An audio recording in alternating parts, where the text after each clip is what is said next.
Dr. James Collins is 32 years old. He works at a local hospital in Eagle Springs, Texas, a small town where everyone knows everyone.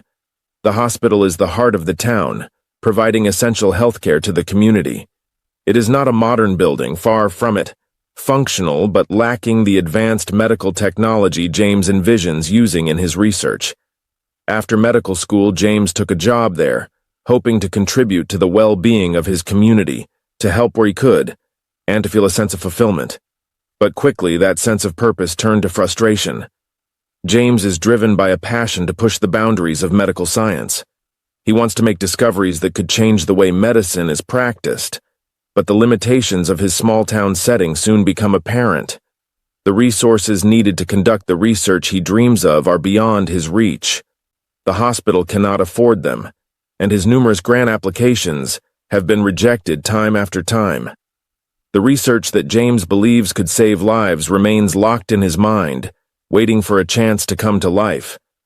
But that opportunity never seems to arrive. As he continues his daily work, seeing patients with diseases that could be treated if only he had access to the right tools and technologies, the pressure begins to mount. He spends his days diagnosing, prescribing, and trying his best for patients, but his thoughts are elsewhere. The cases he can't help with, rare conditions, terminal diseases, and complicated treatments, haunt him. They are a constant reminder that his passion alone is not enough without the resources to make a difference. For months, James is consumed by a thought that never seems to leave his mind. There has to be a way to fund his research. Every night, after his shifts, he stays late at the hospital poring over research papers, grant applications, and medical proposals. He knows, however, that these efforts are futile. His research needs $37 million, money that could push his work forward, money that could change everything. He no longer expects the hospital or any medical institution to fund his projects. There is only one source that could provide the immediate funds he needs: the Riverstone National Bank. The bank is the largest and most influential institution in town, holding the savings of many residents and the financial lifeblood of local businesses. Over the past months, James has studied the bank, learning its inner workings, the schedules of its staff, and the security systems it uses. He knows exactly where the bank stores its money and when the largest sums are moved. He has memorized the layout of the building, the flow of funds, and the schedule of the vault's opening. But most importantly, James has observed the human element, the people. The vulnerability, he realizes, is not in the security systems, but in the people who work there. He has been watching the bank's employees, guards, tellers, the manager, even the cleaner. He's noticed patterns, flaws in their routines, and the moments when they are most vulnerable. These patterns, he knows, could be exploited. The human element, the trust, the complacency of the bank's employees, is the key to carrying out his plan. James begins to refine his plan. He knows exactly what he needs: $37 million. He has studied the bank enough to know the exact timing of cash movements, where it is stored, and who is responsible for handling it. His plan requires precision, timing, and, most importantly, an inside connection. To gain access to the bank's internal systems, James reaches out to a friend, a teller at Riverstone National Bank. Over the course of several casual meetings, he begins to gain his friend's trust, subtly feeding ideas into their conversations. He arranges meetups under the guise of socializing, but his true intent is to gather the information he needs. Simultaneously, James prepares for the heist itself. He gathers the necessary tools and technology, assembling a small team of individuals who owe him favors, people willing to help without asking questions. Each person has a specific role to play. One will disable the security cameras, another will act as lookout, and another will be responsible for handling the cash once it's secured. These individuals are not aware of the full scope of the plan, but they know enough to follow his instructions without hesitation. James is confident that they will not betray him. The plan is set, and he believes it will work. April 21st, 2005. It's a day James has been preparing for, a day that he has been obsessing over for months. The hours he has spent planning, reviewing every possible detail, calculating the risks. Everything has led to this moment. There's no turning back now. He knows that today his fate will be sealed one way or another. The weight of his decision presses on him, but it doesn't overwhelm him.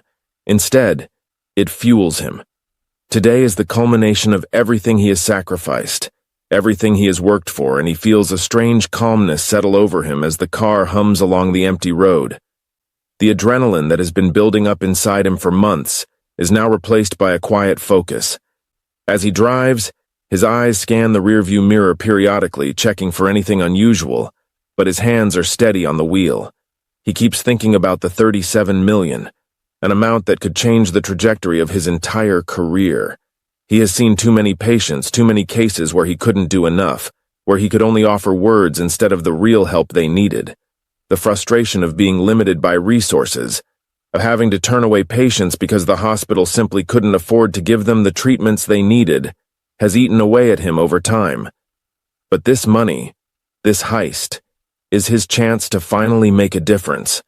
The research he has longed to conduct, the discoveries that could save lives, they are all within his grasp. It's not just about him. It's about every patient he has seen, every life that could be saved if only he had the resources. As he drives, the familiar landscape of Eagle Springs seems distant, detached. It's no longer a home, no longer a place where he feels grounded. The only thing that matters now is the bank, the Riverstone National Bank, the key to everything he wants to achieve.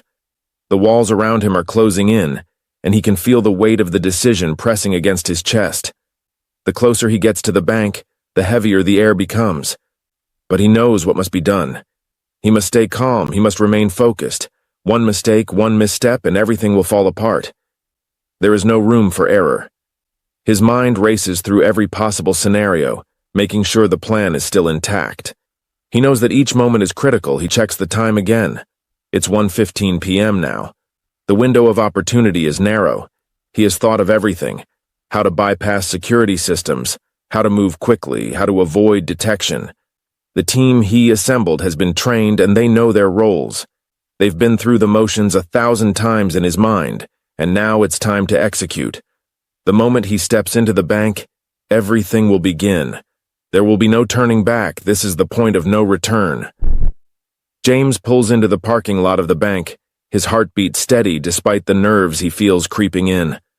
The bank is quiet today, too quiet for the magnitude of what he's about to do. He takes one last deep breath, steadying himself. His eyes focus on the front doors of the building. In a few short minutes, he will walk through those doors, and his life will change forever. Whether for better or for worse than he doesn't know yet, but the stakes are clear, and the decision has already been made. He opens the door of the car and steps out onto the pavement, the familiar sound of his shoes against the concrete, somehow grounding him.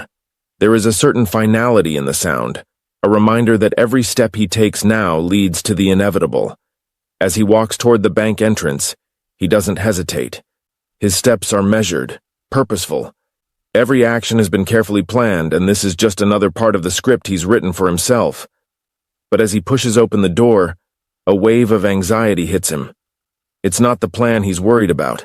It's the uncertainty of human nature. The bank's security, the guards, the tellers, they are all just people, and people make mistakes. But it's too late to worry about that now. He has made his decision, and now he has to follow through. The moment he enters the bank, he becomes just another customer.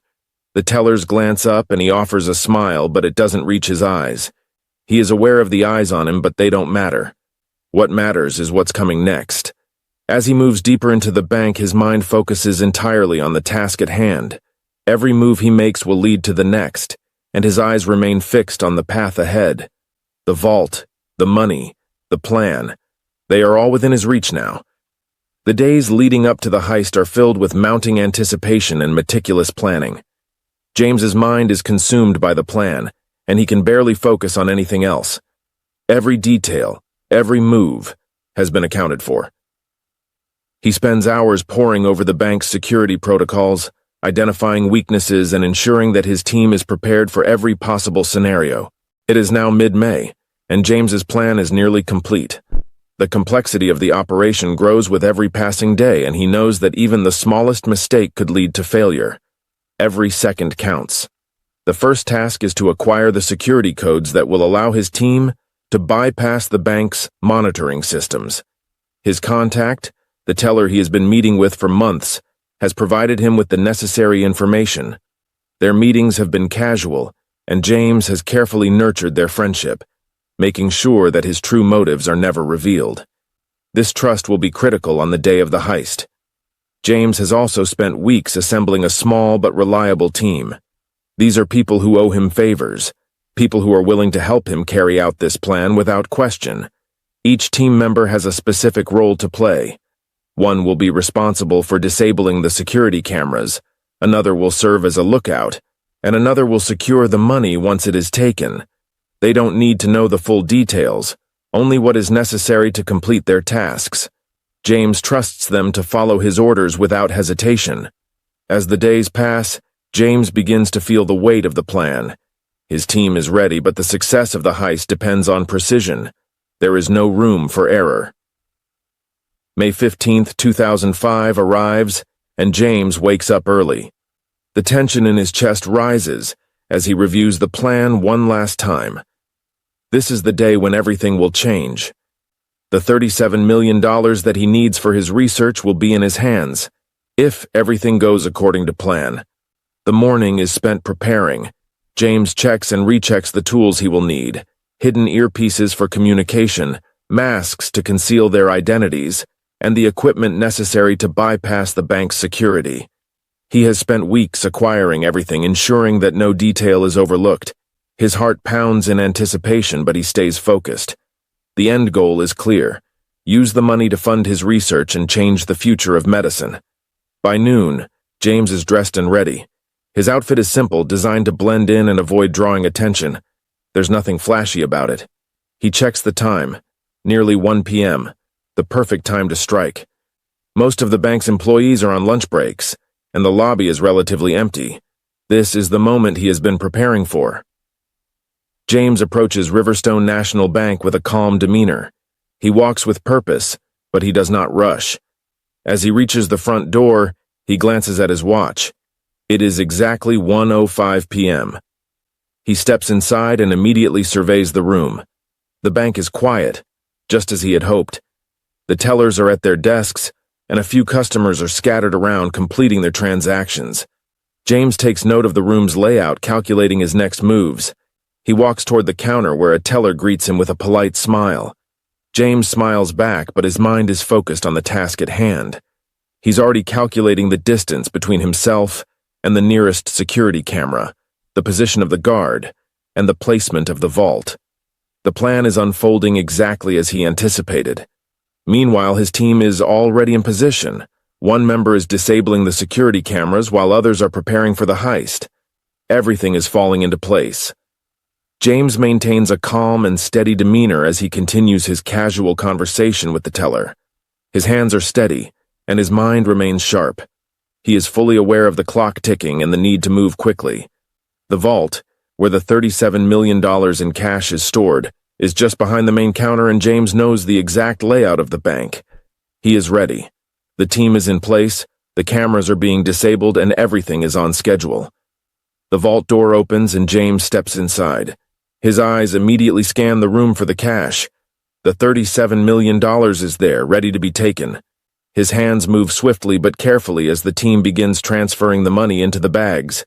James helps, ensuring that each bag is filled with the right amount. The plan is flawless, every step, every movement calculated to perfection. The days following the heist are filled with a strange mix of exhilaration and unease. James knows that what he has done is monumental. His plan has succeeded, and the $37 million is now his. But as the money is safely stashed away, the weight of his actions begins to sink in.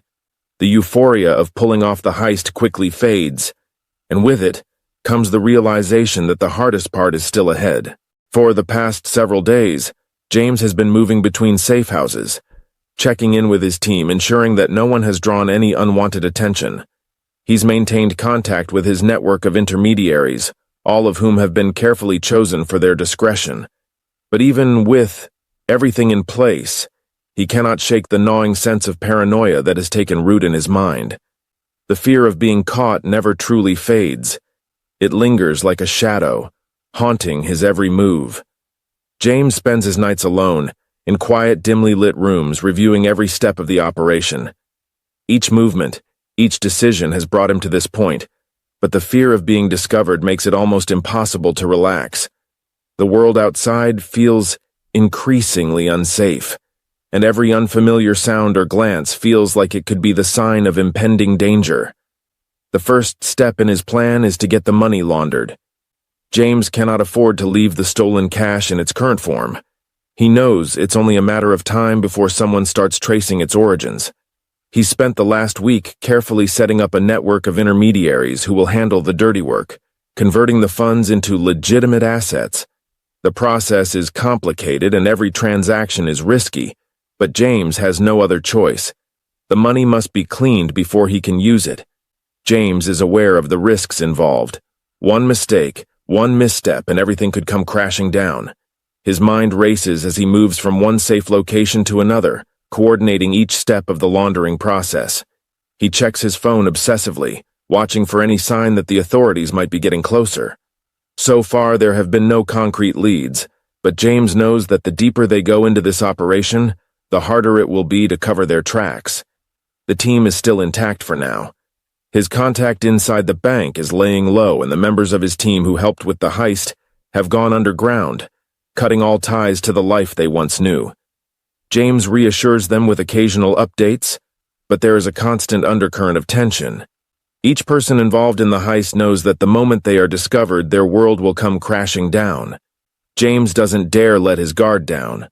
The fear of being caught feels constant, gnawing at the edges of his thoughts. He knows that the further they get into the laundering process, the more dangerous it becomes. The authorities will eventually catch on. They always do. It doesn't take long before news of the heist starts to leak. On May 18, 2005, just 3 days after the robbery, local news outlets begin reporting on the crime. James watches the coverage unfold from the comfort of his hideout, his eyes fixed on the TV screen as the story breaks. The town is in shock and the authorities are scrambling to piece together what happened. The police are offering a large reward for any information leading to the arrest of the thief or thieves. The public is on edge, and Eagle Springs, once a quiet, peaceful town, is now a focal point of intense scrutiny. As James watches, he feels a strange mix of pride and fear. The operation was indeed successful, but now that the story is out, the risks have increased. The police are offering no new leads but are speaking in vague terms about how the heist was likely carried out with inside knowledge of the bank's security systems. James knows this is true, but he is also aware that they have no concrete evidence linking anyone to the crime. For now, he is still safe. But as the authorities continue to investigate, the situation begins to feel more and more precarious. James has always been a man of details, and he knows that the longer he stays in one place, the more likely it is that someone will start connecting the dots. The investigation is in its early stages, but already James feels the pressure mounting. He watches as the authorities mention the amount stolen, $37 million, the exact sum he had planned for. It's now public knowledge. The mention of the exact amount unsettles James. He knew the figure was going to come out eventually, but hearing it spoken aloud brings a new sense of urgency. They will start looking for anyone who might have a reason to steal such a large sum. They will calculate who could have moved $37 million and where it might have gone, and sooner or later they will come looking for him. Days pass, and the pressure continues to build. James continues to monitor the news, staying ahead of the investigation as best as he can. He contacts his team regularly, but each conversation is filled with uncertainty. He's instructed everyone to lay low, avoid drawing attention, and keep their whereabouts vague. They all know the risks, but the fear is beginning to affect them. James begins to feel the walls closing in on him. The team is nervous, and the paranoia that has taken hold of them all is becoming palpable. One of his contacts reports that the authorities are starting to question people at the bank. They're reviewing employee backgrounds, looking for any possible leads. James knows that if they start digging into his contact at the bank, it will only be a matter of time before they come after him. He can feel it in the air. The investigation is growing more intense, and the police are tightening their net. They're beginning to realize that this wasn't just a random act of theft. It was a carefully coordinated heist. The authorities are narrowing their focus, looking for individuals who might have had the skills to execute such an operation. James knows it's only a matter of time before his name gets added to their list of suspects. The tension is unbearable. Every moment that passes makes James feel more exposed. He can't stay in one place for too long. He moves from one safe house to another, constantly changing his location, using multiple phones and encrypting his communications. He knows that if the authorities catch up to him, everything he's worked for will be destroyed. The money, the research, it will all be for nothing. A week after the heist, the investigation takes a turn. A breakthrough comes in the form of a surveillance tape from a nearby gas station. The footage shows a blurry figure wearing a hooded jacket and carrying a large bag. The police analyze the video, trying to identify the person who might have been involved in transporting the stolen cash. While the figure is difficult to make out, the authorities begin to suspect that it could be someone local, someone who knew the area and the bank's routine. James watches the report, his stomach tightening. He can feel the net closing in. The more the authorities dig, the more likely it is they will start considering the possibility of a local connection. And once they do, they will start looking for anyone with the right skills to pull off such a heist. James knows that his name could be next on their list, but for now there are no concrete leads. The investigation continues, but the authorities are still far from finding him. James holds on to the hope that his careful planning will keep him safe, at least for now. But as the days pass, the fear intensifies. He knows it's only a matter of time before someone connects the dots. For the moment, James remains hidden. But with every passing day, the risk grows. The authorities are closing in and his time is running out. James is no longer the man he once was. The weight of what he's done hangs heavily on him, but so does the knowledge that his plan is nearing its conclusion. The money has been successfully laundered, and he has made the final adjustments to ensure that everything is in place. But the authorities are not far behind. James knows that every move he makes now must be perfect. Over the last few weeks, James has kept a low profile, staying in constant motion. He's moved from one city to another, changing his appearance and even his mannerisms to avoid being recognized. The paranoia that he once controlled with calm planning has now gripped him fully. Every step, every shadow, every unfamiliar face sends a shiver down his spine. The net that once seemed distant is now closing in around him. He checks in with his team one last time. They have all dispersed, each hiding in different parts of the country, blending in with the chaos of their lives before the heist. The money has been spread out into different accounts, carefully arranged to ensure that it can never be traced back to the bank. The operation has been accounted for, but James cannot shake the feeling that they are being watched. Every day is a step closer to the end. His team is nervous, but they are still following the plan. One by one, they lay low, hiding in plain sight, but there is no escaping the fact that they know how high the stakes are. The authorities are closing in, and with each passing hour, James's anxiety grows. If they are caught, if they make one mistake, everything will fall apart. James wakes up early on June 10th, 2005. He can feel the weight of the day pressing down on him before his feet even hit the floor. He spends the morning going over his plans once again, checking each detail one final time. But as he reviews everything, a nagging feeling gnaws at him. Something doesn't feel right. It's been too quiet. Too much time has passed without any issues. The authorities must be getting closer, it's inevitable. He tries to shake the feeling, but it lingers. Around noon, James receives an urgent message. His former contact at the bank has been arrested. The police have connected him to the heist. They are starting to unravel the chain of events. The walls are closing in. James feels the cold grip of fear tightening around his chest, but he knows he can't show weakness. His entire plan hinges on staying calm. If he's caught, there will be no escape. But if he can act quickly, if he can finish the final steps of the plan, he can disappear completely. The arrest of his contact is a game changer. It's the tipping point. The entire operation is now at risk of falling apart. James knows that if the authorities start connecting the dots back to him, he will be caught. His team, who once seemed loyal, are now liabilities. Every move they made can be traced.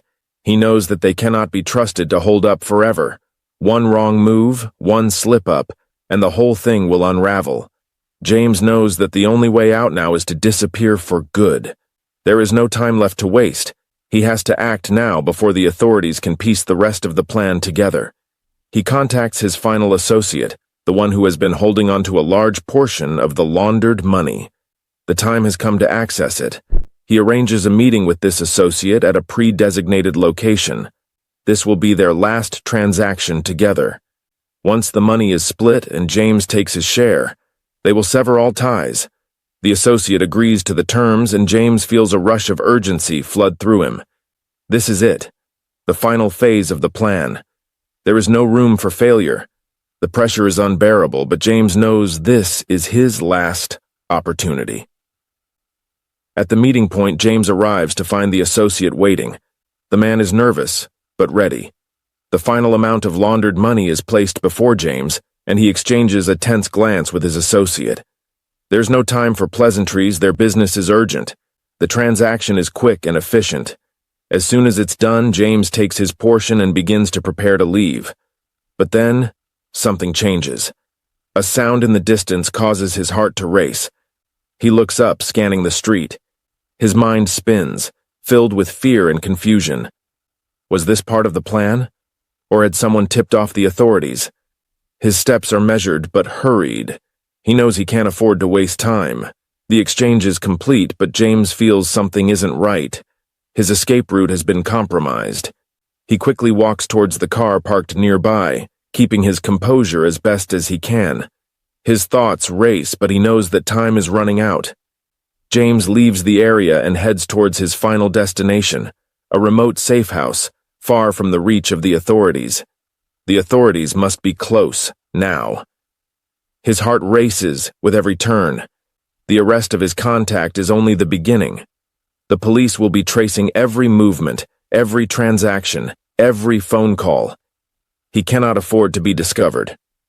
As James arrives at the safe house, he begins his final preparations. His bags are packed and his identity is erased. Every detail has been accounted for. Once the money is stashed in the off-the-grid accounts he set up, he will disappear. No one will be able to find him and the plan will be over. There will be no way back to the life he once knew. For now, he waits. He watches the world outside as his carefully orchestrated life. James stands by the window of the small nondescript room he's rented in a remote part of the country. The outside world feels distant now, almost like it no longer belongs to him. The weight of the past few months hangs heavy on him.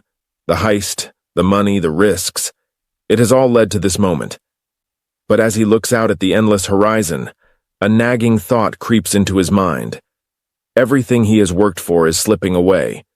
He's been living in this safe house for nearly a week. The money has been successfully dispersed into multiple off-the-grid accounts, and all traces of his identity have been erased. No one knows where he is, and the authorities are still struggling to make any connections. For now, James is untouchable, but deep down he knows that it's only a matter of time before the truth comes to light. The past few days have been filled with silence. James has not heard from his team. His former contact at the bank, who was arrested, has been silent. James hasn't checked the news, knowing that any update could be dangerous. The fear of being found out is always present. James can't afford to become complacent. The longer he stays hidden, the more likely it is that someone will trace him. Sitting down at the small, cluttered desk in his room, James hesitates. His hands hover over the laptop, unsure whether to check the latest news about the heist. After a long pause, he opens the browser and types in the search terms. He clicks the first link that appears. The headline makes his heart skip a beat. Authorities close in on suspects in $37 million heist. The article is long and detailed, recounting everything that has happened over the last few months. The police are narrowing down their list of suspects, and several people involved in the laundering process have been arrested. There are no direct mentions of James yet, but the authorities are getting closer to piecing together the case. They've begun connecting the dots. James can feel the walls closing in. For the first time in weeks, James starts to think about what his life will look like after all this is over. The money is gone, The plan is complete and his research is finally funded. He envisions the labs, the experiments, and the discoveries he will make. He sees himself as a leader in the medical field, revolutionizing treatments and saving lives. It was all worth it. The risk, the deceit, the heist. In his mind, the ends justify the means. But then doubt begins to creep in. Could he have done it differently? Could he have found another way to fund his research without resorting to crime? The man he was, the doctor who wanted to change the world, now seems like a distant memory. James begins to question himself, but he tries to push the thoughts away. It's too late for second chances now. As James paces around the room, trying to keep his mind occupied, he hears a knock at the door. His heart drops. For a moment he stands still, unsure whether to answer it. The knock comes again, louder this time. Something feels wrong. He moves cautiously towards the door and peers through the peephole. It's a police officer. James's breath catches in his throat. How did they find him? He's been so careful. The investigation should still be focused elsewhere.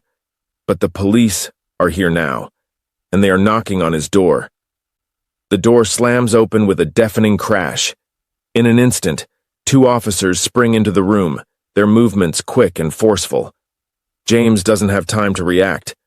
Before he can make a move, they're on him, their hands gripping his shoulders, pinning him against the wall.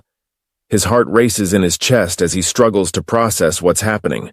The air is thick with tension, but his thoughts are clouded by the overwhelming realization that it's over. He's been caught. The moment he's feared has arrived, and there is nothing he can do to stop it now. His arms are twisted behind his back as cold metal presses into his wrists. The cuffs bite into his skin, and for a moment it feels like his entire body has gone numb. The officer's voices echo in his ears, but their words are indistinguishable. It's like he's underwater, the sounds muffled, drowned out by the chaos unfolding inside him. His mind races, trying to find some way out, some shred of hope. But there is nothing. He is helpless. They shove him forward, forcing him to the floor with the weight of their hands. His knees hit the cold concrete with a sickening thud. Pain flares in his body, but it is distant, almost unimportant. All that matters is the crushing weight of failure, the feeling of everything he has worked for crumbling into dust. The dream of changing the world with his research, of making a difference, is slipping through his fingers like sand. And it's his fault. The officers drag him toward the door, pulling him from the room as though he were nothing more than a criminal. His eyes flicker to the surroundings of the safe house, the place he had hoped would be his final escape, his sanctuary. It now feels like a prison. The walls, once comforting, now seem suffocating. He's been here too long thinking that he could outrun the consequences, but in this moment he knows. He's been living on borrowed time. It was always going to end like this. As the police car pulls away, James tries to steady his breathing, but the weight of his thoughts makes it nearly impossible. He watches the world outside pass by in a blur of colors and shadows. The streets of Eagle Springs, once so familiar, now seem foreign, as if they belong to someone else. The reality of the situation is sinking in with every passing mile.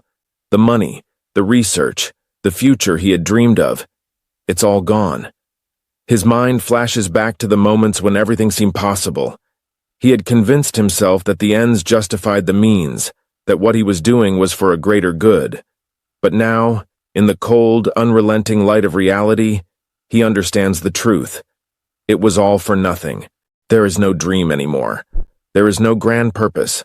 Only the cold, hard truth of his actions. He feels the weight of every decision, every step he took leading up to this moment. The lives he could have saved, the discoveries he could have made, all lost in a reckless attempt to shortcut the process. He wanted the future, but he couldn't see the cost of getting there. Now, as the car speeds toward the station, James knows he will never be able to go back. The life he built, the life he thought was worth it, is slipping away. The trial is brief. The courtroom is filled with faces, his family, colleagues, and strangers. But James feels no connection to any of them. His gaze remains fixed on the floor, unable to meet their eyes. He knows that nothing he says will change the outcome. The evidence is irrefutable.